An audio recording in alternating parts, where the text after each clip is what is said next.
বিদায় মুহূর্তের কঠিন সময়গুলো তারাই বুঝে যারা দূর প্রবাসে গিয়ে চাইলেও আর পরিবারের সাথে দেখা করতে পারে না। সামান্য টাকার জন্য পৃথিবীর সব সুখ, পরিবার, সন্তান, মা বাবা সবকিছুই ত্যাগ করতে হয়। আসসালামু আলাইকুম, কেমন আছেন সবাই? দেখতে দেখতে 6টা মার্চে কিভাবে চলে গেল টেরই পেলাম না। আজ বিকেলে ফ্লাইট, তাই তো আমাকে 2টার মধ্যে সবকিছু রেডি করতে হবে। এত অল্প সময়ের মধ্যে জানি না আমি সবকিছু পারবো কিনা, তবে মনের মধ্যে একটু ভয়ও হচ্ছিল।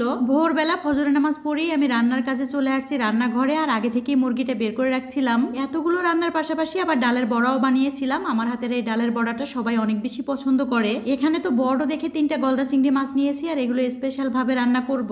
নতুন কিছু পাওয়ার আশায় ছেড়ে যাওয়ার কষ্টটাকেও মানুষ খুব সহজে মেনে নেয়। যাই হোক, মাছগুলো এখন আমি একটু পরিষ্কার করে নিব। আর এই গলদা চিংড়ি মাছগুলো পরিষ্কার করা খুবই সহজ, তবে এই মাছগুলোর পিঠের অংশে অনেকগুলো ময়লা থাকে। আমরা অনেকে না জেনে এভাবে রান্না করে খেয়ে ফেলি। রান্নাঘর, থালা বাসন সবকিছু পরিষ্কার করে রান্না শুরু করতে আমার প্রায় 10টা বেজে যায়। সকালের নাস্তা জামাই বাহির থেকেই কিনে আনছিল, তাই এত চিন্তাও হয়নি। আমি তো মাছগুলো ভালোভাবে পরিষ্কার করে নিয়েছি, আর সামান্য পরিমাণে মশলা দিয়ে দিব। মশলা মেখে কিছু সময়ের জন্য ম্যারিনেট করে রেখে দিলে খেতেও মজা হয়। তবে আজকে আমার হাতে একটু সময় নেই। যেভাবেই হোক আমাকে 2টার মধ্যে তো রান্না করতেই হবে। আর এখানে সব ধরনের মশলা দিয়ে ভালো করে কষিয়ে নিয়েছি। গলদা চিংড়ি মাছের খোসাগুলো অনেক শক্ত থাকে, তাই হাত দিয়ে মশলাগুলো ভালো করে ভিতরে মেখে দিতে হয়। গ্রাম থেকে শুধু ভাই ভাবিই আসছে, এত গরমের মধ্যে তাদের বাচ্চাদেরকে আর নিয়ে আসে নাই। এই গরমের মধ্যে আসার পর আমি একটু মিষ্টি দই খেতে দিয়েছিলাম। আসলে বিদায়ের মুহূর্তটা এতই কঠিন হয়, কোনো কিছুই ওই মুহূর্তে আর ভালো লাগে না। এই যে দেখছেন, এত কষ্ট করে মুরগি, মাছ, মাংস রান্না করছি, আমার ভাইটা কিছুই খেতে পারেনি, সাথে ভাবিও। আমার তো মন চায় পৃথিবীর যত খাবার আছে আমি আজকে নিজের হাতে রান্না করি আর ভাইকে খাওয়াই। আমি এখানে মাত্র 3টা চিংড়ি মাছ নিয়েছিলাম, তবে চিংড়ি মাছগুলো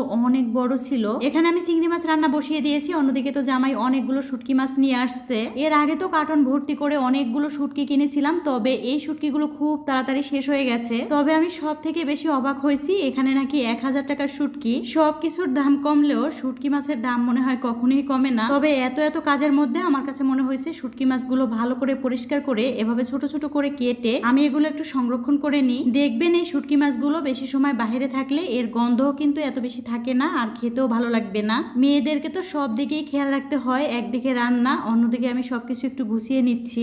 আমরা তো সবসময় নারকেলের দুধ দিয়েই বড় চিংড়ি মাছগুলো রান্না করি, তবে আমার ভাই নারকেলের দুধ দিয়ে চিংড়ি মাছটা তেমন একটা পছন্দ করে না। এ পর্যন্ত সে আমাদের বাসায় মাত্র 2বার আসে। কি খেতে পছন্দ করে আর কি পছন্দ করে না আমি কিন্তু এতটা জানিও না। অনেকে হয়তো জানতে চাবেন, আপু আপনার কেমন ভাই? যদিও আমার মায়ের পেটের ভাই না, তবে সে কিন্তু আমাদের আপনের মতোই। সে আমার চাচার বড় ছেলে। ছোটবেলা থেকেই বলতে গেলে বাহিরেই থাকে। ছোট থেকে পরিবারের দায়িত্ব নেওয়া ছেলেগুলো না নিজেদের সুখ শান্তির কথা ভুলেই যায়। আমি কিন্তু মাংস রান্নাটা বসিয়ে দিয়েছিলাম, কিন্তু কন্টিনিউ ভিডিও করতে ভুলেই গিয়েছি। একলা হাতে সংসারের কাজ তো সবসময় করতেই হয়, তবে মেহমান থাকলে তো কোনো কথাই নেই। ভাবির তো অনেক বেশি মন খারাপ, তারপরও সে আমার সাথে অনেক কাজে সাহায্য করছে। ডালের বড়ার সাথে আমি কিছু ডালও রান্না করছিলাম। ভাবছিলাম কিছু মুড়ি মাখা করব, কিন্তু সেই সময়টাই আর হয়নি।